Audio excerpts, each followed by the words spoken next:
May mga positibong galaw sa XRP nitong mga nakaraang araw, kaya marami pong mga crypto trader at investor ang nakatutok sa kanya. Kaya sa video na ito ay iisa-isahin po natin ang galaw ng presyo ng XRP, ang mga technical indicators na nagpapakita po kung saan po siya posibleng papunta at ang ibig sabihin nito para sa atin bilang mga Pinoy crypto enthusiast na interesado kay XRP. Kaya, ayan. Bago po tayo magpatuloy, ay pakibasa na lamang po muna ang disclaimer dito sa ibaba ng ating screen. Ayan, simulan po natin sa RSI indicator. Ayan, kasi nasa neutral po ito. Kaya ano nga bang ibig sabihin kapag nasa neutral itong si XRP, ang RSI ng XRP. Kaya, ayan. Ang RSI or Relative Strength Index ay isa po itong technical indicator na ginagamit po para makita kung ang isang asset ay overbought or oversold na. Yan sa madaling salita ay tinutulungan po tayo ng RSI na malaman kung sobrang taas na ang presyo at kung dapat nang magbenta. Or kung sobrang baba naman na panahon na para bumili. Kaya ngayon, itong si XRP ay nasa 65.41 na level ng RSI. Ibig sabihin nito ay nasa neutral level pa siya. Hindi pa sobrang mahal pero medyo papunta na po siya sa overbought na zone. Kapag ang RSI ay umabot po sa 70 pataas, kadalasang sinyalis ito na pwede pong bumaba muna ang presyo. Pero dahil hindi pa siya nakalampas sa 70, nangangahulugang ito ay may puwang pa. Yan, or space sa XRP para siya ay tumaas. Yan. Ngayon ay silipin naman po natin ang nangyayari dito sa 1 hour chart time frame ng XRP. Kaya meron po tayong nakikitang chart dito. Yan, dito po sa 1 hour chart ay mapapansin po natin na galing sa XRP sa kanyang recent high na presyong $2.439 bago po siya bahagyang bumaba at nag-consolidate sa mga presyong $2.40. Ang tawag po dito ay pullback. Pero wag po tayong agad matakot dahil mukhang ito ay dahil lang sa profit taking ng ilang mga traders. Hindi ito sinyalis na babagsak na siya. Sa loob po ng intraday trading ay gumala po sa XRP mula $2.33 hanggang $2.42. Ibig sabihin ay kahit medyo magalaw, hindi ganun kalaki ang binaba or inakyat niya, kung saan ay isang sinyales ng healthy consolidation. Kung tataas po ulit ang volume at mabasag niya ang $2.44 na presyo, posibleng magtuloy-tuloy ulit ang kanyang pag-akyat. Ngayon ay may pattern ba ng bullish trend sa mas malawak na time frame? Ayan. Dito naman po tayo sa 4-hour chart time frame ni XRP. Ayan, makikita po natin dito ang tinatawag na higher highs at saka higher lows. Ibig sabihin nito ay unti-unting umaakyat si XRP at nagkakaroon siya ng mas mataas na presyo kada wave ng galaw. Ang breakout po niya mula 2.0777 hanggang 2.439 ay mabilis at saka malakas. Kaya makikita natin na may malakas na buying interest sa market. Ngayon si XRP ay parang nagfo-form po siya or bumubuo ng isang bullish flag pattern sa $2.40 na area. Ang pattern na ito ay madalas makita sa gitna ng isang pagtaas at sinyalis na posibleng ituloy na XRP ang kanyang pag-akyat kapag nabasag ang resistance level. Ayan. Ngayon ay dito naman po tayo sa sunod na chart kung saan ay ang daily chart time frame. Yan, meron pong malaking pagbabago sa market sentiment.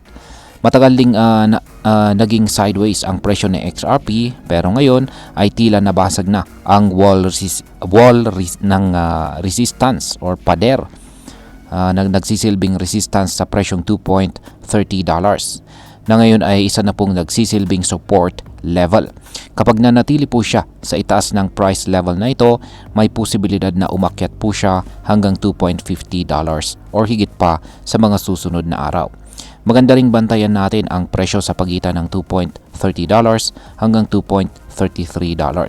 Kapag bumalik po dito ang presyo pero mababa lang ang volume ng sellers, magandang pagkakataon po ito para pumasok sa long positions. Yan, para po yan sa mga nag-futures or derivatives trading. Yan, ngayon ay ano naman ang sinasabi ng iba pang mga indicators natin. And bukod po sa RSI ay maraming indicators ang nagpapakita po ng neutral na bullish sentiment. Yan, ang isa po rito ay ang stochastic oscillator. Yan, ito po ay nasa 84.14 kung saan ay halos papunta na po siya sa overbought pero hindi pa siya sobra. Nandito na rin ang CCI or Commodity Channel Index. At ito naman po ay nasa 221.91. Ito naman ay indikasyon ng malakas na trend. Ayan, meron na ring momentum indicator kung saan ay nasa positive 0.2744. Sinyalis naman ito ng potential upward movement.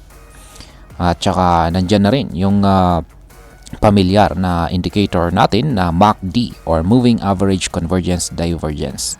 At ito naman ay nasa level na 0.03856. Isa pang bullish signal ito. At yan, panghuling indicator natin ay ang ADX. Yan, ang ADX or Average Directional Index. At ito naman po ay nasa 13.90 na level. Ibig sabihin naman po nito ay developing pa lang ang trend at hindi pagganap na malakas. Kaya yan ang mga ibang mga indicators natin na nagpapakita po ng neutral to bullish sentiment. Yan, dito naman tayo sa mga moving averages. Ayan, ito ang pinakamatibay na batayan ng bullish trend ni XRP. Lahat ng kanyang mga moving averages mula 10-day hanggang 200-day, parehong EMA at saka SMA ay mas mababa kaysa sa kanyang current price. Sa 10 period na EMA ay nasa 2.25541 na presyo. Ang kanyang 10 period SMA naman ay nasa 2.22516. At ang kanyang 200 period EMA at saka SMA ay nasa humigit kumulang $2 hanggang $2.10. Kapag ganito po ang sitwasyon, ibig sabihin ay malaki ang tiwala ng malalaking institution at saka investors kay XRP sa long-term potential nito. Ayan, dito naman po tayo sa bullish o bearish na kasalukuyang sitwasyon ni XRP. Unahin po natin dito sa bullish verdict. Yan, mukhang nasa tamang landas si XRP para sa patuloy na pag-akyat. Ang consistent po na pattern ng higher lows at saka higher highs, pati ang solid na support mula sa mga moving averages ay nagpapakita po ng positive momentum. Kung mananatili po siya sa taas ng $2.30 at makakita tayo ng breakout na may volume, posibleng maabot po niya ang $2.50 o baka mas mataas pa. Yan, dito naman po tayo sa bear verdict. Yan, or bearish verdict. Ngunit, yan, hindi rin tayo dapat maging kampante. Ang ilan po sa mga indicators ay medyo overextended na. At kung hindi niya ma-hold ang presyong $2.36, posibleng bumalik po siya sa presyong $2.20 na mga price range. Ang pagbaba po ng volume ay pwedeng maging sinyalis ng trend exhaustion. Yan, exhaustion. At yan, ngayon ay pag-usapan naman po natin ang posibleng epekto nito para sa atin bilang mga Pinoy crypto traders at investors ni XRP. Para sa atin na nagti-trade or nag-invest dito ay XRP, ang ganitong sitwasyon ay isang magandang pagkakataon para pag-aralan ang tamang timing ng pagpasok at paglabas sa market. Kung may hawak po tayong XRP, maaari po nating bantayan ang susunod na resistance level at isipin po natin ang profit taking kung malapit na siya sa $2.50. Kung wala ka pa namang hawak or XRP holdings, maaari mong abangan ang posibleng pullback sa $2.30 para makapasok sa mas mababang presyo. Importante lang na i-manage natin ang risk at wag po tayong bumili dahil lang sa hype. Bilang panghuli ay ang masasabi ko naman tungkol dito ay sa personal kong opinion ay ang galaw ng XRP ngayon ay nagpapakita ng malakas na potensyal para sa short-term growth. Pero gaya po ng ibang crypto, volatile pa rin po siya. Kaya mahalagang maging maingat sa pag-trade. Ang dami pong mga magagandang sinyales pero dapat nating tandaan na hindi po garantisado ang kita. Sa bawat pagtaas, laging may posibilidad ng pagbaba. Kaya wag po nating kalimutang mag-research, gumamit ng stop loss, at higit po sa lahat ay wag po tayong maging sakim. At ayan, hanggang dito na lamang po tayo sa video na ito mga ka-crypto. Marami pong salamat sa panonood. Ingat po tayo lagi at God bless po sa ating lahat.